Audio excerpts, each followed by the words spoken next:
दर्शक हो नमस्कार. आज एक असं वाक्य घेऊन आलेलो आहे की जे आपल्याला वर्तमान, भूतकाळ आणि भविष्यकाळ तिन्हीमध्ये पाहायचं आहे.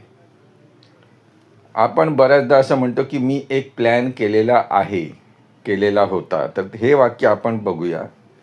ना ओरू प्लॅन पण वेच्चिरिकेन. आता वेच्चिरिकेनमध्ये तुम्ही जर पाहिलं तर शेवटून जे दुसरं आहे तिथे क आलेला आहे, म्हणजे हा वर्तमान काळ आहे. वेच्चिरिकेन म्हणजे प्रत्यक्षात तसं पाहायला गेलं तर करून ठेवलेला आहे असं आपण साधारणतः त्याचं ट्रान्सलेशन करू शकतो. वै हे जे क्रियापद आहे म्हणजे ठेव या अर्थाने आहे.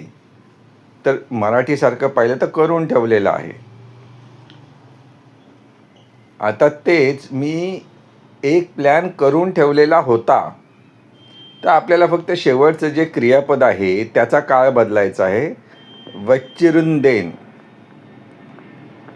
आता शेवटून जे दुसरं अक्षर आहे ते त्यामध्ये बघा द आहे, म्हणजे हा भूतकाळ आहे.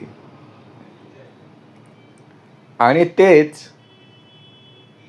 जर आपल्याला भविष्य काळामध्ये आहे, म्हणजे की आता इमिजिएटली नाही, परंतु काही थोड्या दिवसांनी, मे बी काही महिन्यांनी असं जर आपल्याला सांगायचं असेल तर त्यावेळेला वेच्चिरिकेनच्या ऐवजी किंवा वेच्चिरिदेनच्या ऐवजी आपण पोडू वेन अशा प्रकारे आपण वापरतो. म्हणजे क्रियापद जे आहे ते एकदम वेगळं आहे.